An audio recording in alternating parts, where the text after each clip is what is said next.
네, 오늘 우리에게 주신 하나님 말씀 요한복음 1장 1절로 5절 말씀 교독하시겠습니다.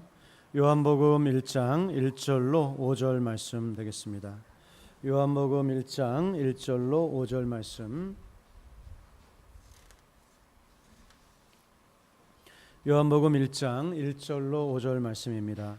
우리 한 절씩 교독하시겠습니다. 네, 앞에 화면을 보셔도 좋습니다. 태초에 말씀이 계시니라. 이 말씀이 하나님과 함께 계셨으니 이 말씀은 곧 하나님이시니라. 만물이 그로 말미암아 지은 바 되었으니 지은 것이 하나도 그가 없이는 된 것이 없느니라.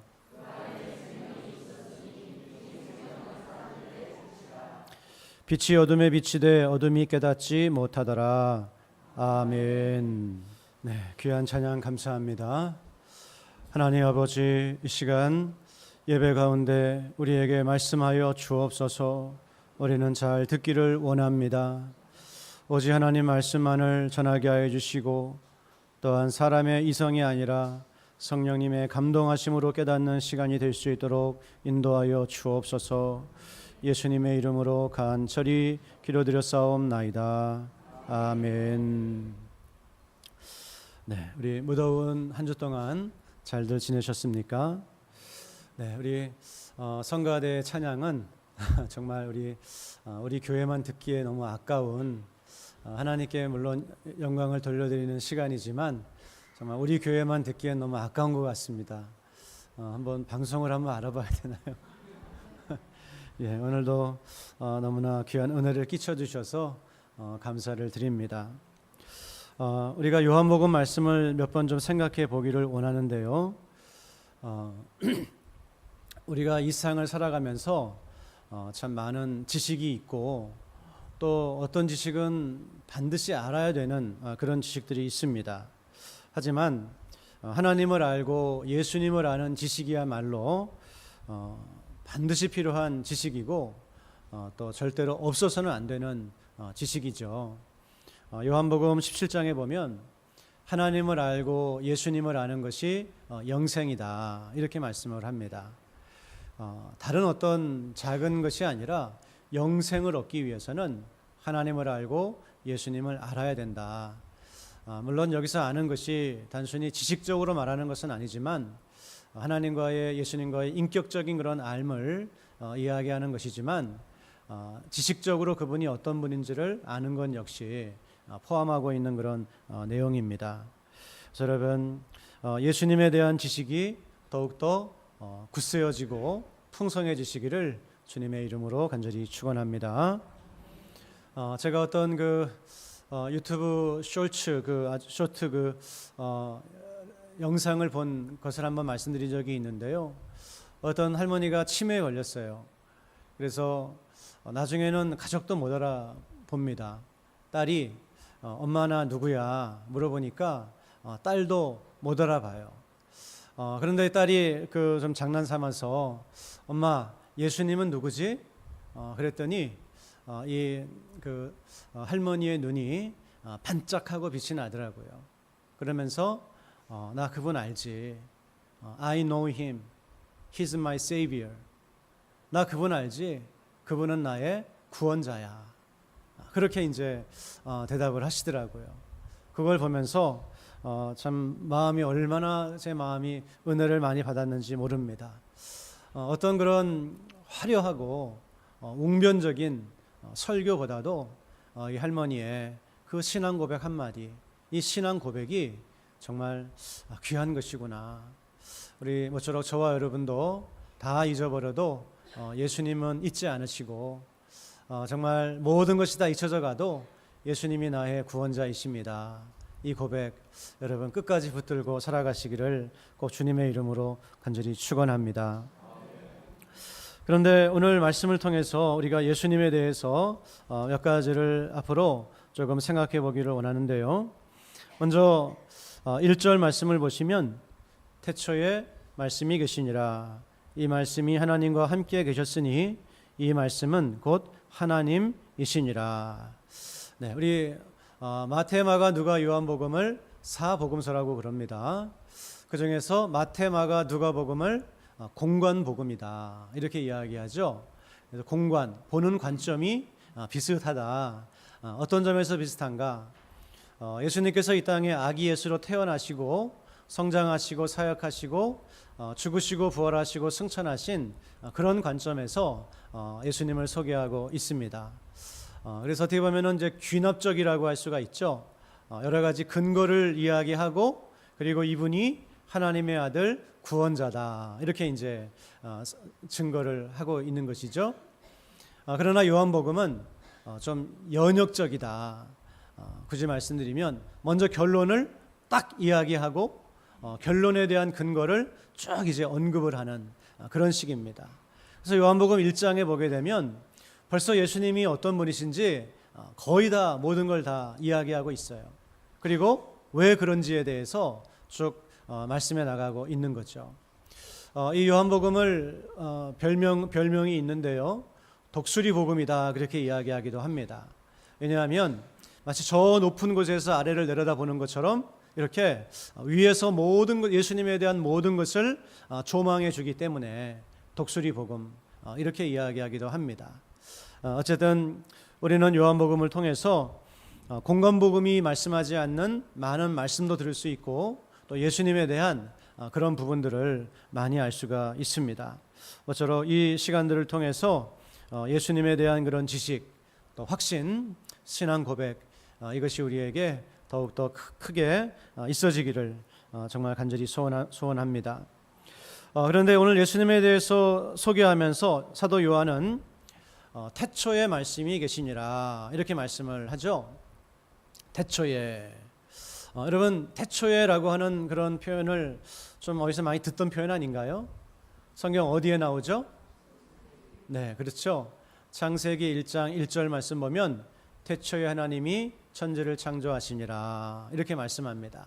그러면 창세기 1장의 태초와 요한복음 1장의 태초가 같은 태초일까요? 왠지 질문이 아닌 것 같죠? 같은 것 같은데 질문은 좀 아닌 것 같기도 하고. 예. 창세기 1장의 태초는 태초에 하나님이 천지를 창조하시니라 바로 창조의 시점을 말하고 있어요. 그래서 하나님이 온 우주와 사람과 모든 만물을 창조하시는 그때를 말하고 있지만 오늘 요한복음 1장의 태초는 그 태초가 아니라 창조 이전의 태초를 말합니다. 다시 말해서 예수님은 창조의 이전부터 존재하셨던 하나님이시다. 이런 말씀을 하고 있는 거예요. 성경 볼 때 단어가 같다고 뜻이 같다고 생각하시면 안 되는 경우가 많이 있습니다. 구원이라고 하는 말도 질병에서 구원, 위기에서 구원, 원수에서 구원 그런 의미로 사용될 때도 많아요. 그래서 이 태초라고 하는 오늘 말씀은 바로 창조 이전부터 예수님이 계셨다. 이런 말씀을 하시고 있죠. 그래서 예수님은 그분의 존재는 어떻습니까? 요셉의 아내 마리아에게서 태어나는 순간부터 그분이 존재하시는 그런 분이 아니라고 하는 거예요. 이미 창조 이전부터 예수님은 존재하신 분이시다. 이거를 가리켜서 예수님의 선제성이다, 선제하셨다 이런 표현으로 이야기하기도 합니다. 중요한 것은 창조 이전부터 영원 전부터 예수님께서 존재하셨다라는 거예요. 이것을 말하는 증거는 성경에 많이 있지만 예수님께서 직접 그런 말씀을 하셨어요. 요한복음 8장에 보게 되면 진실로 진실로 너희에게 이르노니 아브라함이 나기 전부터 내가 있느니라 예수님께서 말씀하셨습니다. 진실로 진실로 너희에게 이르노니 아브라함이 태어나기 전부터 아브라함 때부터가 아니라 아브라함이 태어나기 전부터 예수님이 계셨다는 거예요. 예수님은 아브라함 2000년 이후의 분이 아니십니까? 그런데 2000년이 넘는 그 세월부터 내가 존재했다.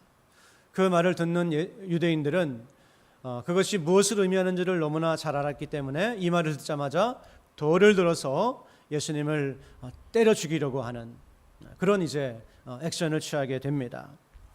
그리고 또 예수님은 요한복음 17장에 보게 되면 이렇게까지 말씀하십니다. 아마 아브라함 정도가 아니고요. 아버지여, 창세전에 내가 아버지와 함께 가졌던 영화로서 지금도 아버지와 함께 나를 영화롭게 하옵소서. 아버지여, 창세전에 내가 아버지와 함께 가졌던 영화로서, 세상이 만들어지기도 전에 예수님은 아버지와 함께 계셨습니다. 두 분은 뭐라고 계셨나요? 영광을 공유하고 계셨습니다. 사랑과 존경과 신뢰와 우정을 나누고 계셨다. 이와 같은 말씀입니다. 참 얼마나 놀라운 그런 말씀인가요? 여러분, 이런 선재하신 예수님을 여러분은 믿으십니까? 왜 이렇게 대답들이 오늘 힘이 없으세요? 여러분이 믿는 예수님은 어떤 예수님입니까? 우리나라에 무슨 기독교 무슨 교회 하는 많은 그런 이단들을 보게 되면 예수님을 절반만 믿습니다. 선재하신 예수님을 믿질 않아요. 그들은 예수라고 하는 사람에게 하나님이 오셔서 선택하셨고 성령을 주시고 사명을 주셔서 시대의 구원자로 삼으셨다. 이렇게 예수님을 믿어요. 예수님을 반을 믿는 겁니다. 반쪽 예수고 다른 예수를 믿는 거예요. 통일교, 정명석, 신천지 그들이 말하는 예수님은 그들도 예수님을 계속 이야기하지만 선재하신 예수님이 아니에요. 바로 반쪽 예수, 다른 예수를 믿는다고 하는 것이죠. 그러나 여러분, 예수님은 성경이 분명히 말씀하시기를 선재하셨다. 창세 전부터 예수님은 살아계셔서 아버지와 함께 계셨다. 이렇게 우리에게 말씀하고 있는 거예요. 요한계시록에 보게 되면 하나님께서 스스로를 가리켜서 나는 알파와 오메가다, 처음과 끝이다, 이렇게 말씀합니다. 그런데 나중에 예수님께서 뭐라고 말씀하시냐면 나는 알파와 오메가다, 이렇게 말씀하세요. 성부께서 알파와 오메가이신 것처럼 예수님께서도 자신이 알파와 오메가요, 처음이며 마지막이며, 그리고 시작과 마침이다. 이렇게 예수님께서 말씀하시는 것을 우리가 보게 됩니다. 그러므로 히브리서 기자는 예수 그리스도는 어제나 오늘이나 영원토록 동일하시니라, 이렇게 말씀하고 있습니다. 여러분, 모쪼록 정말 선재하신 그런 예수님, 그 예수님을 온전하게 믿으시는 여러분과 제가 될 수 있기를 주님의 이름으로 간절히 축원합니다. 예수 다 같은 예수가 아니라는 거예요. 다른 예수를 말하고 다른 예수를 믿는 그런 것이 너무나 많이 있습니다. 그래서 우리는 이런 태초에 말씀이 계시니라, 이 말씀처럼 우리 예수님께서 태초부터 창세 이전부터 존재하신 말씀이시라고 하는 것을 꼭 믿어야 되는 것이죠. 그리고 두 번째로 예수님은 말씀이라고 사도 요한은 선포하고 있는 것이죠. 태초에 말씀이 계시니라. 그러면 사도 요한은 왜 예수님을 말씀으로 그렇게 선포하고 있을까요? 이 말씀은 로고스라고 하는 그런 단어입니다. 헬라어 단어입니다. 그런데 이 당시 아마 에베소 교회일 거예요. 사도 요한이 사역했던 그 소아시아 교회는 헬라인들도 있었고 유대인들도 있었어요. 그래서 함께 신앙생활을 하는데 이들에게 어떻게 예수님을 소개하고 설명할까? 이것이 늘 사도 요한의 묵상의 그런 굉장히 중요한 주제이겠죠. 그런데 로고스라고 하는 말이 헬라 철학에서 아주 광범위하게 사용되는 그런 표현이 있습니다. 그런데 이 로고스라고 하는 말은 좀 다양한 그런 개념이에요. 사람이 어떤 이성을 가리킬 수도 있고, 또 그 이성을 밖으로 말한 말일 수도 있고, 또 논리일 수도 있고, 온 우주를 존재하게 하고 유지하게 하는 신적인 원리일 수도 있고, 그래서 우리 학생들은 아마 학교에서 아리스토텔레스의 설득의 3법칙 뭐 이런 거 수능에 나오지 않나요? 그때 첫 번째가 뭐냐면 논리입니다. 논리. 사람을 설득시키려면 논리가 있어야 돼요. 근데 그 논리가 바로 로고스라고 하는 말이에요. 로고스는 논리라고 이해할 수도 있고, 그리고 온 우주를 존재하게 하고 유지하게 하는 원리. 그래서 우리 중국어 성경에는 아마 제가 알고 있기로는 태초에 도가 계시니라. 도. 이렇게 이제 번역을 한 걸로 알고 있어요. 원리라고 하는 측면을 좀 강조한 거죠. 그러나 우리 한글 성경이나 영어 성경이나 대부분의 다른 성경들은 태초에 말씀이 계시니라. 이렇게 말씀으로 번역을 합니다. 그리고 말씀이 여기서 그 로고스에 가장 가까운 그런 의미라고 저도 생각을 해요. 그래서 말씀이라고 할 때 헬라 사람들에게는 이 말씀은 어떤 계시의 도구였습니다. 계시의 도구. 그래서 말씀을 통해서 신적인 로고스가 말씀으로 표현되어서 진리를 알려주는 것으로, 그런 진리를 알려주는 계시의 도구로 생각을 했어요. 로고스를.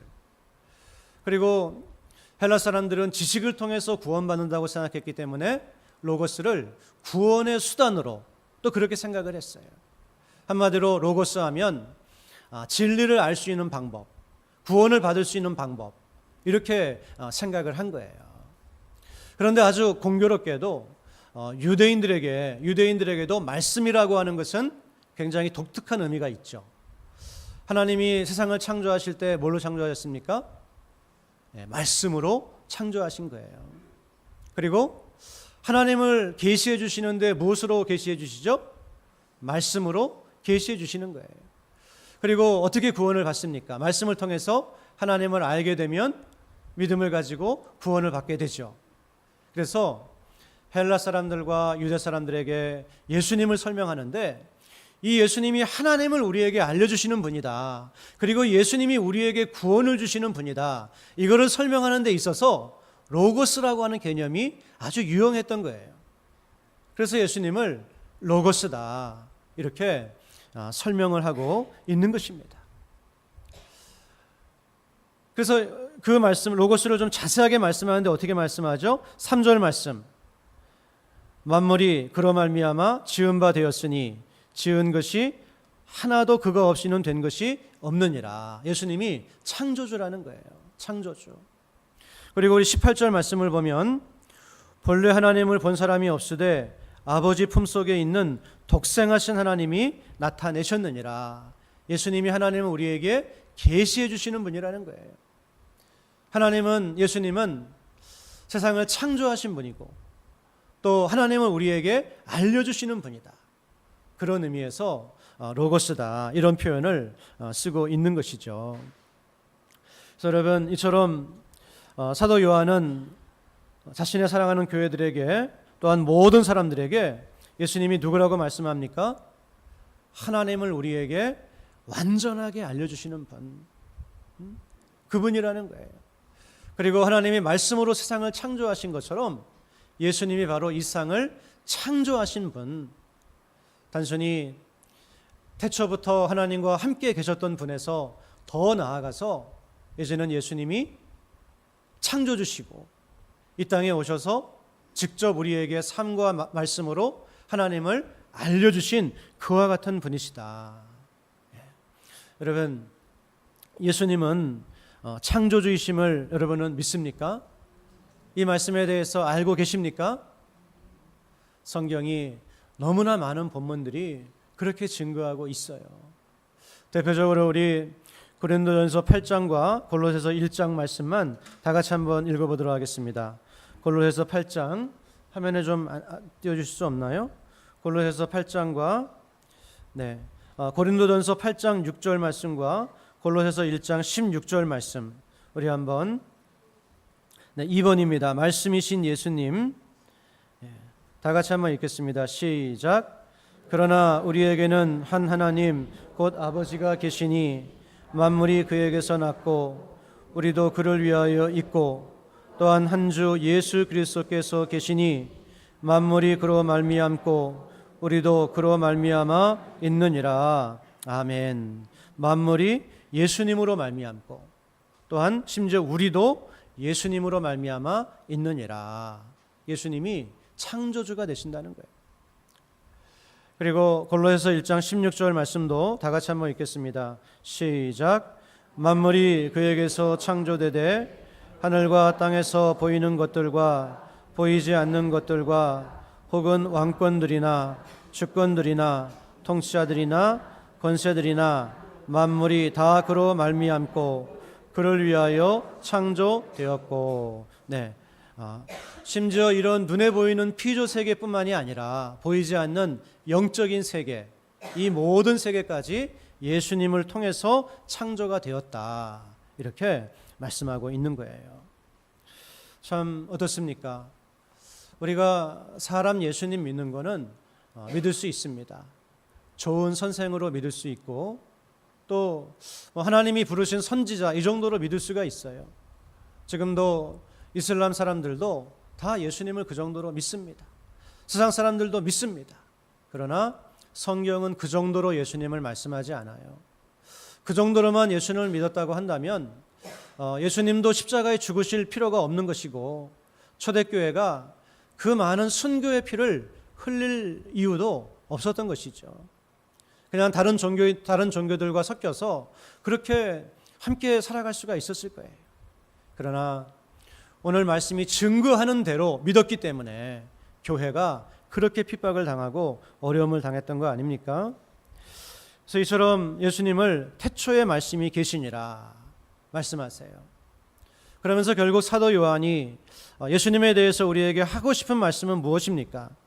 계속해서 읽어나가면 태초의 말씀이 계시니라, 이 말씀이 하나님과 함께 계셨으니 이 말씀은 곧 하나님이시니라. 네, 여기서 바로 우리가 믿는 삼위일체 하나님에 대한 그 진리의 말씀이 나오고 있어요. 네, 삼위일체 하나님, 예수님이 하나님과 함께 계셨는데 그 예수님이 곧 하나님이시니라. 네, 참 여러분 이해가 되시나요? 이 말씀이? 이해가 잘 안 되시죠? 안 되는 게 정상입니다. 그리고 안 돼서 너무나 기뻐요. 여러분 사람이 꾸며낸 이야기라고 한다면 이해가 안 되는 말을 꾸며낼 수 있을까요? 거짓말을 한다면 말이 안 되는 소리를 거짓말을 할까요? 그렇지 않죠. 그럴듯하게 아주 이해가 잘 되도록 그렇게 이야기할 거예요. 그러나 이해가 안 되지만 초대교회는 이 신앙을 고백을 합니다. 우리도 이 신앙을 고백합니다. 왜 그렇습니까? 예수님의 죽으심과 부활을 교회가 경험하고 나서 그분의 모든 말씀이 참이라고 하는 것을 알았어요. 그리고 그 말씀을 있는 그대로 믿다 보니까 사람의 이성으로는 다 이해할 수 없지만 이런 삼위일체 하나님에 대한 이런 믿음을 가지게 되었고 그것을 삼위일체라고 하는 그런 용어로 우리가 고백을 하고 있는 거예요. 사랑하는 낙원의 성도 여러분, 우리가 이해가 안 되지만 예배합니다. 이해가 안 되지만 기뻐합니다. 이해가 안 되지만 우리는 신뢰합니다. 그리고 놀라운 것은 이해가 안 돼도 믿을 때에 어떤 일이 일어나게 되는가 하면은 깨닫는 역사가 뒤를 이어서 따라오게 된다라고 하는 거예요. 아, 삼위일체 하나님이란 이런 분이시구나. 하나님께서 왜 자신을 우리에게 삼위일체 하나님으로 계시해 주셨구나 하는 것을 믿으면 그 믿는 믿음 가운데서 말씀을 깨닫게 되고 하나하나 공부하게 되면 나중에는 깨달아지게 되는 거예요. 신앙은요, 깨닫고 믿는 것이 아닙니다. 물론 깨닫고 믿는 부분도 있어요. 그러나 신앙의 핵심은 여러분 깨닫고 믿는 것이 신앙입니까? 그거는 세상의 지식도 깨닫고 우리가 확신하게 되는 거예요. 그러나 하나님 말씀은 믿을 때에, 신뢰할 때에 그때 깨달아지는 역사가 뒤를 이어서 따라오게 되는 거예요. 성경이 예수님에 대해서 예수님이 하나님이라고 얼마나 많이 증거합니까? 도마가 예수님에 대해서 뭐라고 고백하죠? 나의 구주, 나의 하나님이십니다. 또 디도서도 뭐라고 고백을 합니까? 우리의 크신 하나님 구주 예수 그리스도의 영광이, 예수님을 가리켜서 우리의 크신 하나님이라고 그렇게 고백합니다. 골수까지 유대인이었던 사도 바울은 예수님을 사기꾼이라고 생각하고 교회를 핍박했던 사람인데, 로마서 9장에 보게 되면 뭐라고 고백하죠? 예수님을 가리켜서 만물 위에 계셔서 세세의 찬양을 받으실 하나님이시니라. 요한도 또 디도도 도마도 바울도 그리고 예수님의 수제자였던 베드로도 뭐라고 고백합니까? 베드로후서 1장 1절 말씀을 보게 되면, 제가 가톨릭 성경으로 그 번역이 좀 잘 돼 있어서 더 읽어드리면, 우리 하나님이시며 구원자이신 예수 그리스도의 의로움 덕분에, 예수님이 누구라고요? 우리의 하나님이시며 구원자이신 예수님의 의로우심 덕분에 우리가 구원을 받게 되었습니다. 이렇게 예수님에 대해서 증거하고 있는 것입니다. 여러분, 우리 예수님은, 성경이 말씀하는 예수님은 어떤 분이세요? 태초부터 하나님과 함께 계셨던, 하나님과 신적인 본질이 동등하신 아들 하나님이다. 사도 요한은 우리에게 자기가 경험하고 또 성령의 인도하심을 따라 깊은 묵상 가운데 깨닫게 된 것을 성령의 감동으로 우리에게 전해주고 있다라고 하는 거예요. 여러분, 우리 성도님들은 이 말씀을 많이 다 알고 계시는 줄로 압니다. 또 믿으시는 줄로 압니다.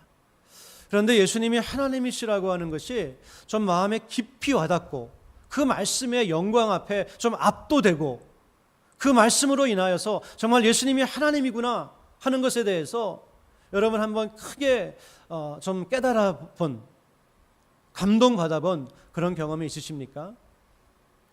저는 요한계시록을 읽다가 한번 그런 경험을 했어요. 예수님이 정말 하나님이시구나.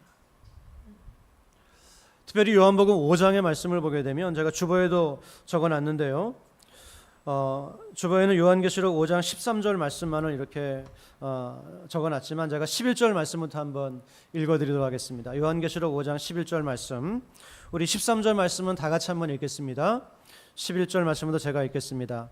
내가 또 보고 들음에 보좌와 생물들과 장로들을 둘러선 많은 천사의 음성이 있으니 그 수가 만만이요 천천이라. 큰 음성으로 이르되 죽임을 당하신 어린 양은 능력과 부와 지혜와 힘과 존귀와 영광과 찬송을 받으시기에 합당하도다 하더라. 11절 다 같이 시작.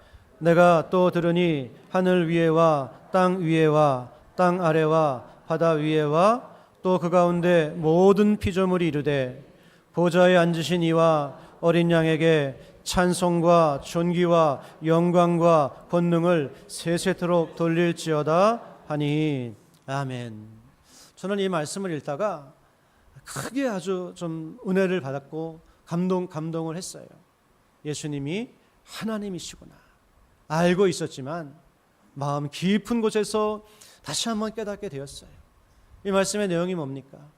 모든 천사들과 모든 그런 천군들과 그리고 모든 구원받은 성도들과 심지어는 피조물들까지도 모든 찬송과 영광과 권능과 존귀를 올려드리는데, 그곳에 누가 계신가요?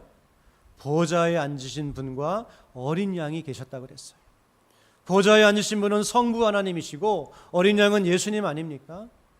예수님께서 성부 하나님과 함께 같은 곳에 앉으셔서 모든 영적인 존재들과 모든 구원받은 신자들과 피조물들에게 영광과 찬양을 받으시는 이 모습, 여러분 어떻게 예수님이 하나님이 아니라고 그렇게 이야기할 수가 있겠습니까?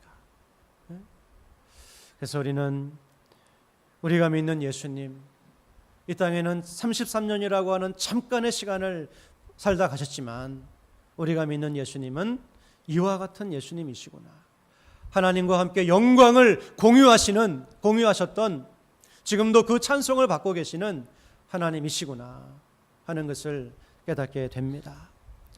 여러분, 이런 말씀을 깨닫게 될 때 참 우리 하나님이 얼마나 좋으신 분인가 하는 것을 깨닫게 됩니다. 여러분, 여러분의 하나님은 어떤 분이십니까?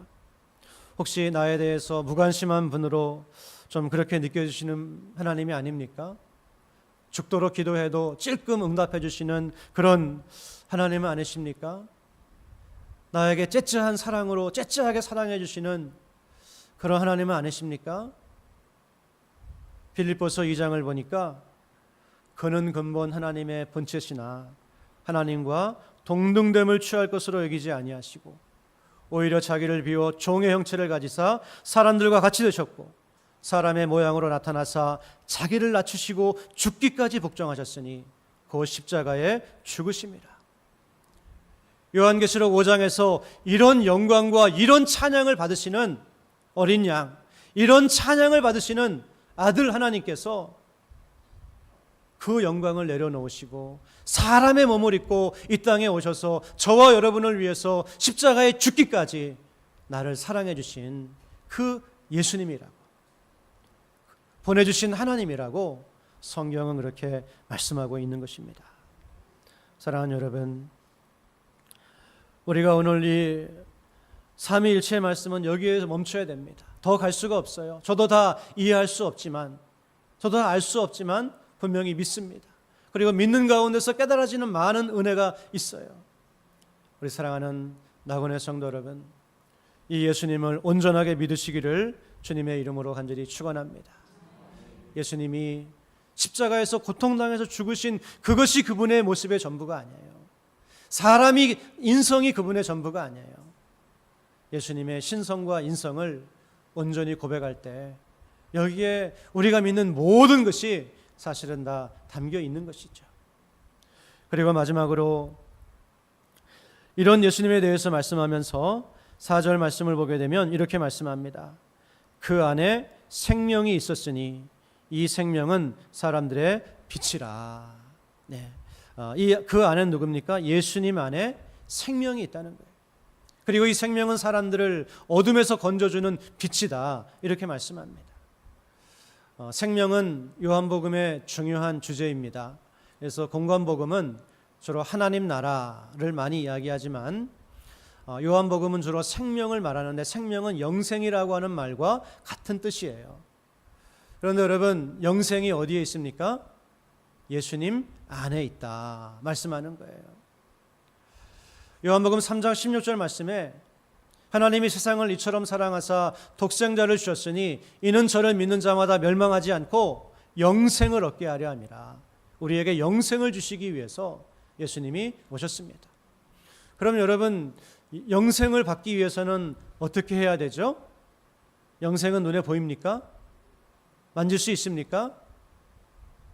우리가 반드시 가져야 되는 것이지만 이 생명, 이 하나님이 주신 생명은 반드시 가져야 되는 것이지만 눈으로 보이지도 않고 만질 수도 없어요. 하지만 만약에 눈으로 볼 수 없고 만질 수 없는 것을 어떤 포장 안에 넣어서 주면 받을 수가 있겠죠. 그것처럼 예수님 안에 영생이 있다는 거예요. 그러므로 영생을 얻는 방법은 예수님을 영접하는 것. 예수님을 영접하는 그 순간 우리에게 뭐가 옵니까? 영생이, 생명이 함께 들어오게 된다. 그렇게 말씀하고 있는 거예요. 오늘 우리 사랑하는 낙원의 성도 여러분, 예수님이 여러분 안에 계십니까? 예수님을 나의 구원자, 나의 하나님으로 영접하셨습니까? 그렇다면 여러분 안에 영생이 있다는 것, 생명이 있다고 하는 것, 이것을 꼭 기억하시기를 바랍니다. 우리 요한일서 5장 말씀을 보면 이렇게 말씀합니다. 우리 주보에도 나와 있는데요. 요한일서 5장 말씀, 우리 11절 말씀부터 다 같이 한번 읽어보도록 하겠습니다. 11절 말씀부터 시작. 또 증거는 이것이니 하나님이 우리에게 영생을 주신 것과 이 생명이 그의 아들 안에 있는 것이니라. 아멘. 네, 증거는 이것이니 하나님이 우리에게 영생을 주셨어요. 그런데 어떻게 주셨습니까? 이 생명이, 영생과 생명은 같은 말이에요. 생명이 그의 아들 안에 있는 그것이니라. 예수님 안에 생명이 있다는 거예요. 12절 말씀 보면 그러므로 아들이 있는 자에게는 생명이 있고 하나님의 아들이 없는 자에게는 생명이 없느니라. 예수님이 생명이기 때문에 예수님을 예수님이 있는 사람은 생명이 있고 예수님이 없는 사람은 생명이 없다. 13절 말씀 다 같이 시작. 내가 하나님의 아들의 이름을 믿는 너희에게 이것을 쓰는 것은 너희로 하여금 너희에게 영생이 있음을 알게 하려 함이라. 아멘. 네, 그렇습니다. 우리 안에 영생이 있음을 알게 하기 위해서 요한복음의 말씀을 보면 너희로 하여금 예수님을 믿고 그 이름을 힘입어 영생을 얻게 하기 위해서 요한복음을 쓴다 말씀이에요. 요한일서는 예수 믿은 너희에게 영생이 있음을 알게 하기 위해서 이 말씀을 쓴다 이렇게 말씀해요. 누구든지 예수님을 믿으면 영생을 얻은 것이다 이렇게 말씀하고 있습니다. 사랑하는 여러분, 예수님이 생명이신 줄로 믿습니다. 예수님이 영생이에요. 여러분 안에 예수님이 계시면 그것으로 충분한 거예요. 그리고 예수님은 생명일 뿐만 아니라 우리의 빛이라고 말씀하고 있습니다. 빛이라고 하는 것은 우리가 어둠 가운데 잠겨 있다고 하는 것을 전제하고 있는 말씀입니다.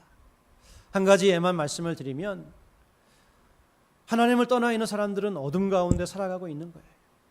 그런데 예수님이 빛으로 오셔서 하나님을 알게 하시고 구원을 알게 하시고 참된 삶을 알게 하시고 우리의 빛이 되어 주십니다.